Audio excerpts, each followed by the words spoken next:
When you think of quote-unquote cool billionaires, you probably think of someone like Elon Musk. Someone who in an insane position of influence was ballsy enough to smoke some weed publicly on the Joe Rogan podcast. Yeah, I think I tried one once. Come on, man. You probably can't because of stockholders, right? I mean, it's legal, right? It's totally legal.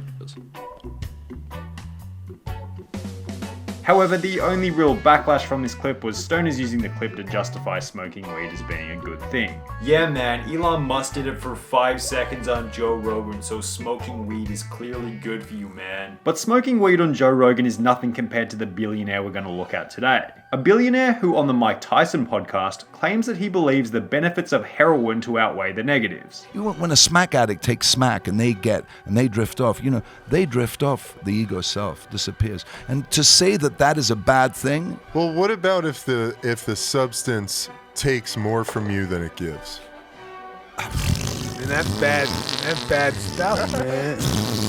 Oh, you believe that now, do you? I think with heroin. Listen, there are. On top of this, he was also recently caught with $1.5 million worth of weed on his private jet. You'd think if you had over $1 billion and a private jet, maybe you wouldn't need to be growing weed for money and it might be better to avoid illegal activity. Well, the guy we're going to look at today doesn't think so. Come on. Have I got something to tell you? His name is Alki David, and he's an interesting case study for what happens when you win the genetics lottery, fall out of the right mother, right into a family of billionaires. His father was a gentleman by the name of Andrew A. David, a standard bloke who owned a simple bottling plant in Africa, a bottling plant that happened to be worth billions of dollars. When Andrew A. David passed away in the year 2000, Alki David was fortunate enough to inherit everything he had at the ripe old age of 32. So then Alki is in a strange position at that point. To be a billionaire in your early 30s. Kind of like Mark Zuckerberg, except you didn't have to do any work, you just waited till someone died and got given more than 99.99999% of the rest of the world. So what would you do in a situation like this? Would you begin donating to charities? Would you buy more investments? Would you help build the business that you inherited? Well, Alki did none of these things. He did something much more noble and charitable. He did DMT every day for 6 months straight. When I had my experiences with 5-MeO DMT, and I did it for a long time. I did it for 6 months every single day, several times a day. Oh, I love this. Several times a day. Honestly though, why was Alki on the Mike Tyson podcast and not on Joe Rogan? Well, I mean, it probably would have just been a 2-hour conversation about DMT, really. So your body's producing DMT, 100%.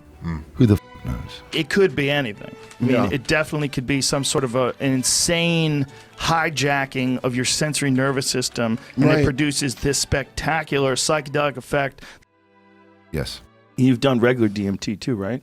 I did it for a long time. I did it for 6 months every single day. That's kind of a badge of honor. So I hope I'm starting to formulate an image in your head for what this guy is like. He's extremely eccentric, loves his drugs, partying, and clearly doesn't correlate at all with the beliefs of any other billionaire. Kind of like a budget Wolf of Wall Street, but way richer. But wait, it gets way weirder.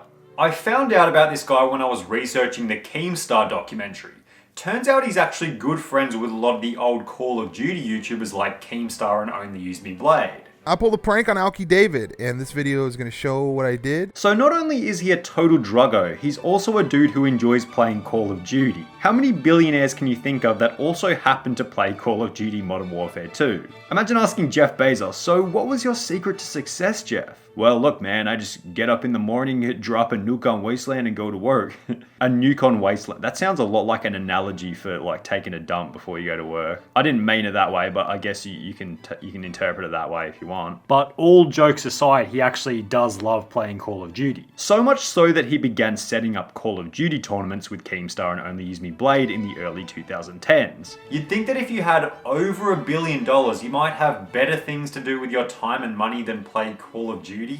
Imagine being a billionaire and hanging out with Keemstar and Only Use Me Blade. No, Keemstar, thank you. Tell Use Me Blade, Wings of Redemption, Woody's Game Attack, and White Boy 7th Street. I'm sorry, there's nothing that I can do about it. Thank you very much, and I'll see them soon. Yes? Goodbye, Keemstar. I really don't understand his priorities at the time, but hey, it's his time, so I guess he can do what he wants. Regardless, he sets up these tournaments with Keemstar and becomes the first billionaire to be associated with a video game since Bill Gates installed Snake on Microsoft Microsoft in 1976. And the funnier thing about it is that he brings in these extremely hot models to sit in on the Call of Duty tournament, and they're touching extras like he's some famous music artist. But since he's just some antisocial teenager playing Call of Duty, it just looks so off and awkward. And going back to the models, Alki certainly has a way with the ladies, or perhaps they have a certain way with his wallet. I'd probably argue the latter, considering he's been married twice, both for less than 5 years. From the moment he proposed, 4 months after we met, I think that's a bit shocking. Now obviously, both of those divorces would have cost him a pretty penny, but not quite as much as the $74 million he's already paid out in sexual harassment cases. Alki David has just been ordered to pay a whopping $58 million in damages to former assistant Mahim Khan, who says he repeatedly fondled her, danced naked in front of her, and once attempted to give her a lap dance. Alki believes that he is in the right and is a good guy. I'm not this person that they have manipulated the media into believing that I am a good boss.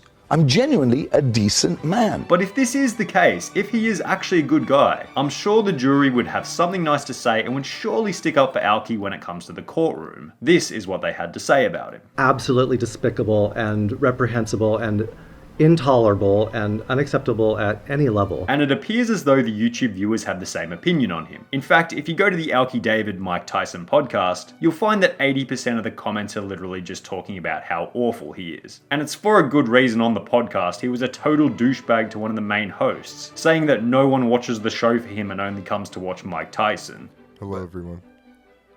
Eben Britton here, coming to you live. Nobody cares. Ow. All anybody wants is this. I'm in your motherfucking house right now, motherfucker. All y'all motherfuckers. Yeah, right now. That's so mean. Evan, be quiet. Nobody cares, Evan. Everyone wants to know about this.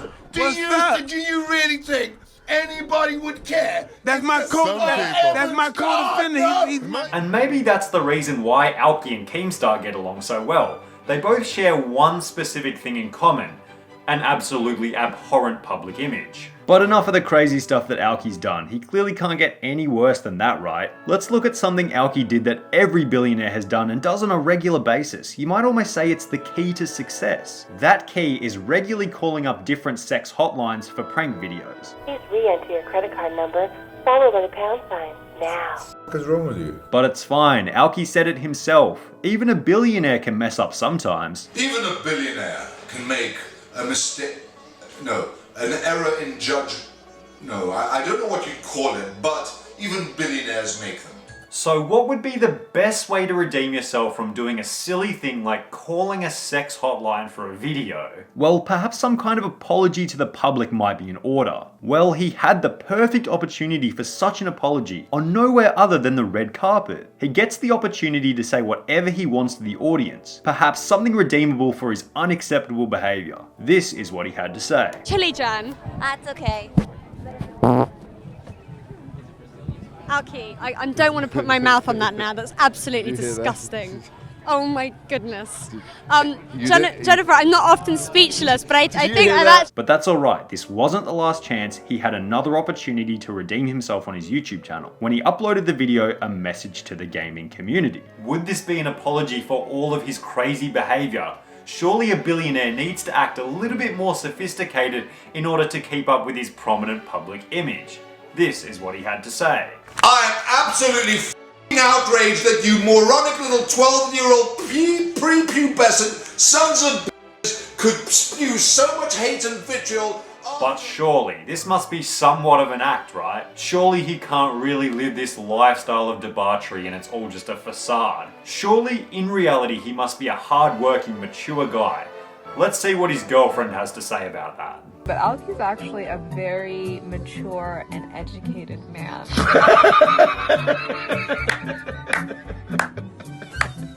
He's so interesting to analyze and study because he's so different to anyone else in a similar position of power. In order for your standard self-made billionaire to become a billionaire in the first place, they've got to adopt this extremely disciplined workaholic mindset, which also happens to be the same mindset that drops the desire for you to do all these childish things like prank calls and immature jokes. But when you inherit your billion, you've never actually had to mature. You've had everything handed to you on a platter. So what's the result? A man-child with $1 billion. However, if you're a billionaire, you're not a man-child, you're simply called eccentric, which basically means quirky and, deviates from the ordinary. And I'm trying to figure out whether he's the coolest billionaire or the saddest. Like sure, having that much money and still being interested in video games is kind of cool, but it's also kind of sad. But anyway, he has $1 billion and I don't have $1 billion. So he's clearly much more successful than me, and this whole video probably looked like me getting angry at someone way more successful than me. Not really the case, I just found out about this guy on accident and wanted to share some of his crazy views and lifestyle because I thought it was like nothing I'd ever seen before. Thank you guys for watching though. If you guys could like and subscribe, I would appreciate the hell out of that. But other than that, I will see you guys in the next one. Peace.